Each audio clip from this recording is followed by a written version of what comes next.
지금 들으신 이 찬송은 감리교를 세운 존과 찰스 웨슬리 형제 중 찰스 웨슬리가 작사한 노래로 1788년 그가 세상을 떠나던 해에 지은 전도 찬송으로 알려져 있습니다. 나중에 회중 찬송의 역사를 공부할 때 자세히 다루겠습니다만 루터와 칼빈 등 종교 개혁가들이 찬송가를 회중에게 돌려주었다면 그 찬송이 교회 안에서만의 노래가 아니라 세상을 향해 부르도록 한 것은 이 웨슬리 형제의 공이 컸다고 하겠습니다. 즉 웨슬리 형제는 찬송가를 부르며 세상을 향해 나갔죠. 그러니까 전도를 위한 노래로 찬송을 사용하기 시작한 겁니다. 우리가 앞에서 들은 522장 찬송은 그 가사가 매우 직접적이며 너무 솔직한 표현으로 지어져서 요즘은 거의 부르지 않는 찬송 중 하나가 되었죠. 사실 그렇다 보니 고전 찬송임에도 현재 외국의 찬송가에서는 거의 찾아보기 어려운 찬송이기도 합니다. 웨슬리 형제, 특히 음악적인 재능이 있어 한때 유서 깊은 성조지교회의 오르가니스트이기도 하였던 찰스는 이 노래를 비롯하여 평생 6,500편 정도의 찬송시를 썼다고 알려질 만큼 수많은 찬송가 가사를 작사하였습니다. 이런 찰스 웨슬리는 당시 시편 가사로만 노래하던 영국 국교회의 찬송의 지루함을 느꼈던 사람들에게 매우 신선한 감동을 주었던 게 분명합니다. 영국 국교회, 즉 성공회는 가장 카톨릭과 가까운 형태의 개신교로 이들이 부르는 회중 찬송을 앤썸이라고 합니다. 이 앤썸은 로마 카톨릭의 라틴어 찬송에서 벗어나 영어로 된 가사를 사용하기는 하지만 시편을 비롯한 성경의 본문 말씀 자체를 그대로 가사로 사용하고 있죠. 예전에 서울여대 제자들과 유럽을 배낭여행한 적이 있습니다. 첫 방문지가 영국이었는데 마침 당시 내가 사역하던 교회 장로님 아들이 런던에서 공부하고 있어서 도움을 받을 수 있었습니다. 저는 웨스트민스터 사원을 꼭 가보고 싶었습니다. 우리나라에서는 왜 사원이라고 하는지 잘 모르겠습니다만 사실 영국 국교회의 총본산이 웨스트민스터 교회죠. 아무튼 좀 늦게 도착했더니 정문이 닫혀 있고 작은 문 하나만 열려 있었는데 고전풍의 옷을 입은 어떤 분이 출입을 통제하고 있었습니다. 그래서 들어갈 수 있느냐고 했더니 당신이 만약 예배에 참석한다면 들어갈 수 있다라고 하더군요.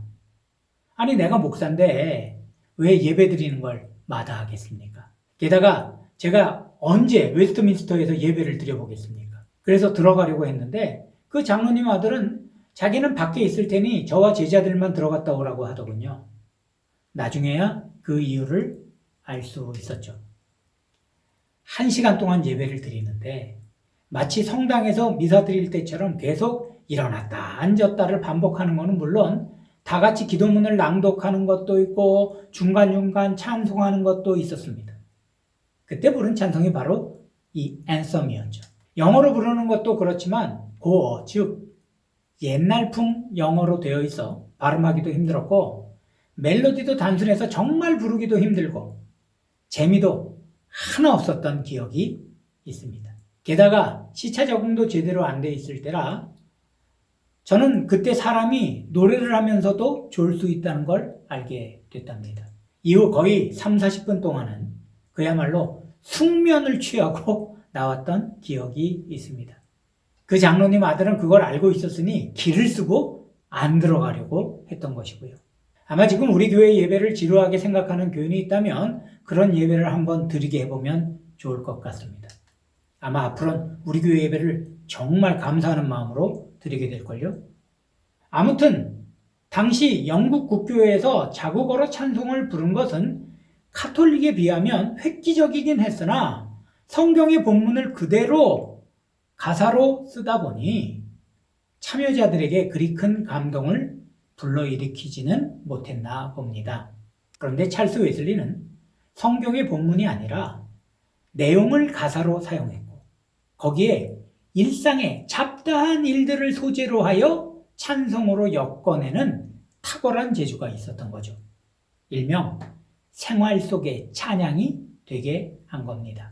웨슬리 형제는 당시 칼빈의 예정론을 따르던 영국 국교회의 교리를 비판하며 대신 자유의지를 강조하는 아르미니우스주의를 받아들이므로 감리교 교리를 세워나갔는데 그들이 지은 찬송에는 그런 흔적들이 고스란히 묻어납니다. 앞에서 들은 522장의 가사만 봐도 확실히 알 수 있지 않습니까?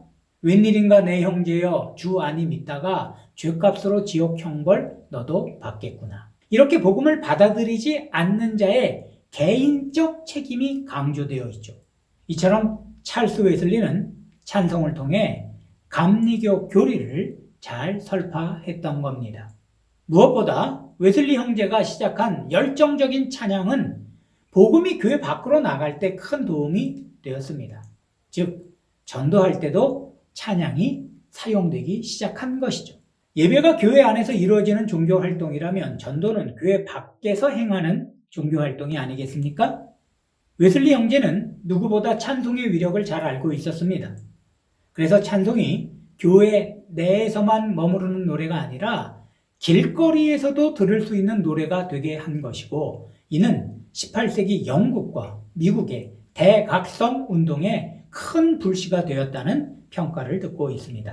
아무튼 찰스 웨슬리는 계속해서 찬송가를 작사하고 존 웨슬리는 이를 출판하여 수십 권의 찬송가가 책으로 나오게 되자 1779년 이를 추려 감리교 찬송가를 출판하게 되었는데 그 머릿말에는 그들이 내린 찬송가의 정의가 이렇게 4가지로 정리되어 있습니다. 찬송가란 첫째, 그리스도를 설명하는 노래. 둘째, 신앙을 선포하는 노래. 셋째, 부르심에 대한 응답의 노래. 넷째, 성화에 이르도록 지시하는 노래라고 말입니다. 아마 찬송가 280장만큼 이런 웨슬리의 정의에 딱 맞는 노래도 없을 겁니다. 가사의 내용을 생각하며 들어보시면 아마 위에 4가지 정의가 다 들어있는 걸 알 수 있을 겁니다.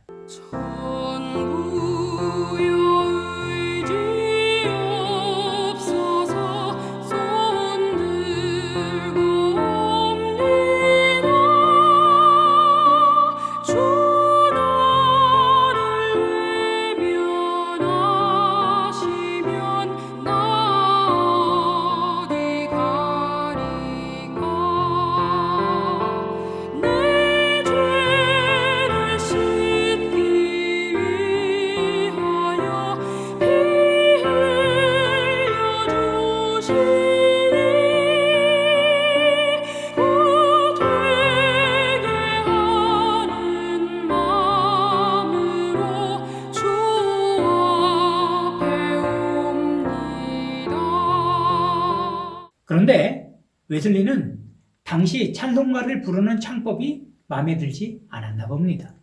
당시에는 로코코풍이 유럽을 휩쓸고 있었죠.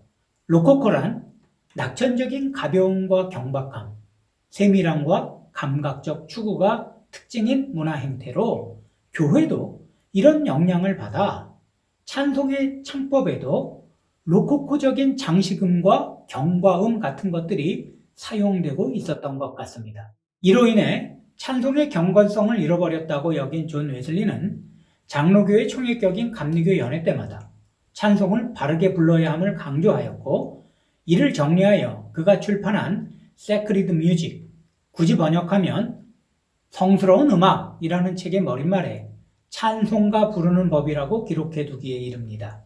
지금도 영국과 미국 감리교 찬송가에는 이 내용이 모두 그대로 실려 있죠. 제가 그대로 읽어드리겠습니다. 1.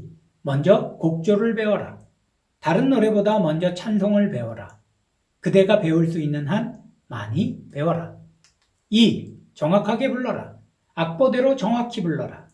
곡조를 바꿔 부르거나 고쳐 부르지 말고 정확하게 불러라. 잘못 배웠으면 다시 배워 고쳐 불러라. 3. 다 함께 불러라.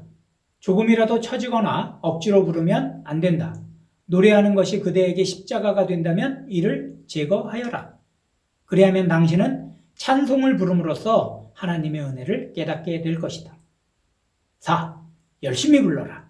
힘차게 불러라. 맥 빠진, 졸린 노래가 되지 않도록 불러라.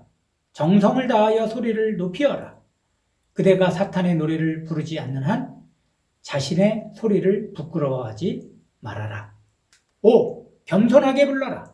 찬송의 가락이 명료한 가락의 선이 되도록 애써 다른 사람의 소리에 맞춰 불러라. 6. 느리지 않게 불러라.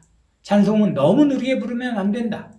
한 사람이 느려지면 다른 게으름뱅이에게 곧 전염이 되어 전체가 느리게 된다. 최초의 템포를 끝까지 지키어라. 7. 특히 심령으로 불러라. 가사 한 마디마다 그대의 눈을 하나님께로 향하여 열어라. 가사의 뜻을 깊이 생각하며 부르고 그대의 마음이 음악에 도취되지 않도록 쉼없이 그대의 마음이 하나님께 바쳐지도록 조심하여라. 어떻습니까? 250년 전에 한 말씀이 지금도 틀림이 없는 것 같지 않나요? 물론 시대가 변하여 악풍이 바뀐 점을 고려해야 하겠지만 찬송을 바르게 부르기 위해서는 꼭 참고할 말씀입니다. 그렇다면 어떻게 찬송을 불러야 하는지 다음 시간부터 그 주제에 따라 하나씩 살펴보도록 하겠습니다. 오늘 강의는 여기까지입니다.